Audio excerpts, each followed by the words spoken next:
अभी आप लोग जो प्रसंग का पाठ कर रहे हैं, ये राजा प्रताप भानु की कथा है। भानु कहते हैं सूर्य भगवान को। तो सूर्य भगवान के समान जिसका प्रताप दिग दिगंतर में हो, उनको प्रताप भानु कहते हैं। ये एक राजा बहुत धर्मात्मा था, प्रताप भानु। भगवान सूर्य नारायण जहाँ से उगते हैं और जहाँ डूबते हैं, वहाँ तक इस प्रताप भानु का राज्य था। बहुत धर्मात्मा राजा था। अपने जीवन में आपने कोटि यज्ञ किए, ब्राह्मणों को बुला करके उनको दान देते थे, यज्ञ कराते थे, उचित दक्षिणा देते थे। जहाँ तक धर्म की वर्णन है शास्त्रों में, वो धर्म की सभी पालन आप राजा प्रताप भानु करते थे।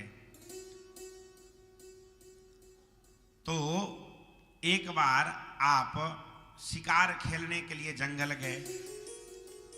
आप कुछ राजा को बंदी बना के भी रखे थे। बोले हमसे युद्ध करो, युद्ध में अगर जीतोगे तो तुमको राज्य दे देंगे, और हार जाओगे तो बंदी बना के रख लेंगे। तो जो राजा इनसे युद्ध करने में सक्षम नहीं थे, वो जंगल में जाके छिप गए। तो भगवान की लीला कितनी बलवती है देखो।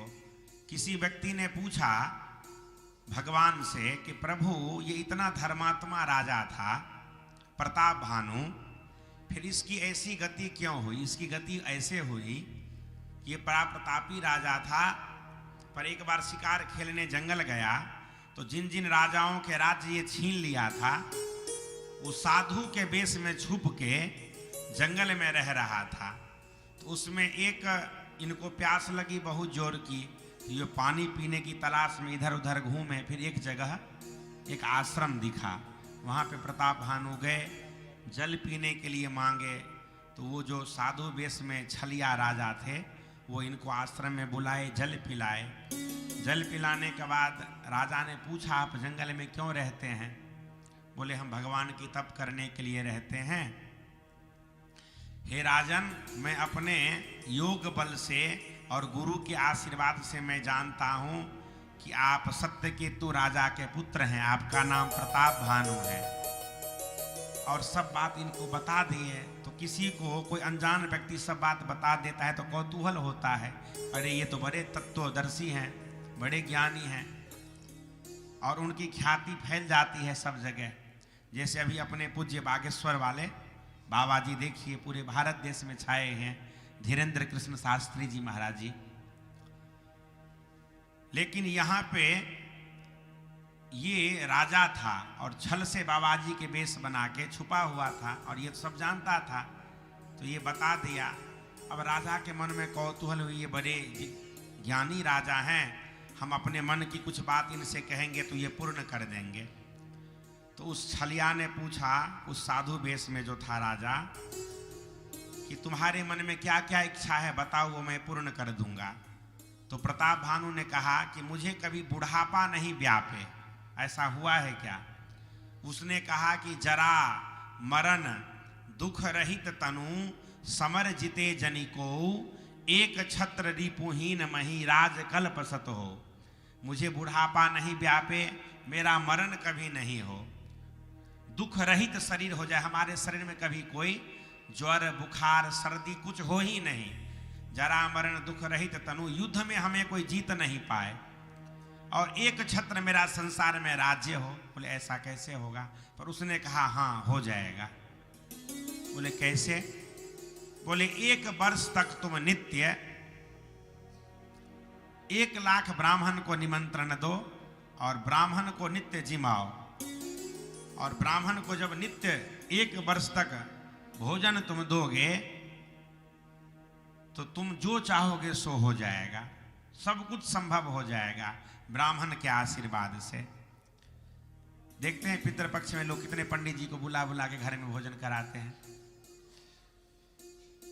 और भगवान 3 तरह से भोजन करते हैं, गौ माता के मुख से, ब्राह्मण देवता के मुख से, और स्वाहा स्वाहा जो हम आप करते हैं यज्ञ कुंड में, अग्नि देवता के माध्यम से।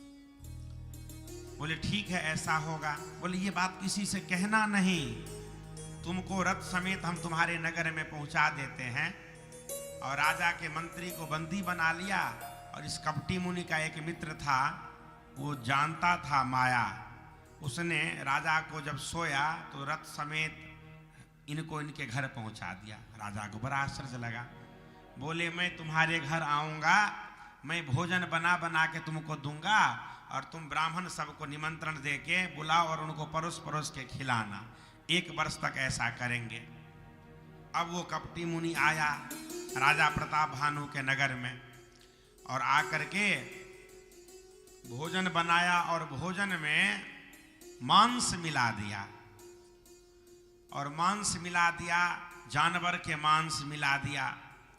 और वो भोजन जैसे ही ब्राह्मण के आगे परोसा प्रताप भानु कि भय आकाशवाणी तेहि काला कि विप्र वृंद उठी उठी गृह जाहू है बड़ी हानि अन्न जनि खाऊं भयो रसोई भूसुर मांसु सब द्विज उठे मान विश्वासु। सब ब्राह्मण उठ गए, क्रोधित हो गए कि हमको हमारा ये धर्म नष्ट कर देता प्रताप भानु। और राजा प्रताप भानु को ब्राह्मण बिना विचारे श्राप दे दिए कि हो निशाचर जाहु तुम। और श्राप दे दिए, विप्रहु श्राप विचार न दिन्हा। और ब्राह्मण विचार बिना श्राप दे दिया। आकाश भय आकाश वाणी तेहि काला, बोला कि हे ब्राह्मण आपने विचार पूर्वक श्राप नहीं दिया, लेकिन ब्राह्मण का श्राप मिथ्या नहीं। तो वही प्रताप भानु जो है सो रावण हुआ है। इसका सौतेला भाई था वो जो है विभीषण हुआ है। अरिमर्दन नाम का जो था वो इनका बेटा मेघनाद हुआ है। तो एक व्यक्ति ने कहा कि ऐसे प्रतापी राजा की ये दुर्गति क्यों हुई। बोले भगवान जब रंगमंच पे इस संसार में जथा अनेक वेश धरी नृत्य करे नट सोई, सोई सोई भाव देखा वहीं पर आपन होई न सोई।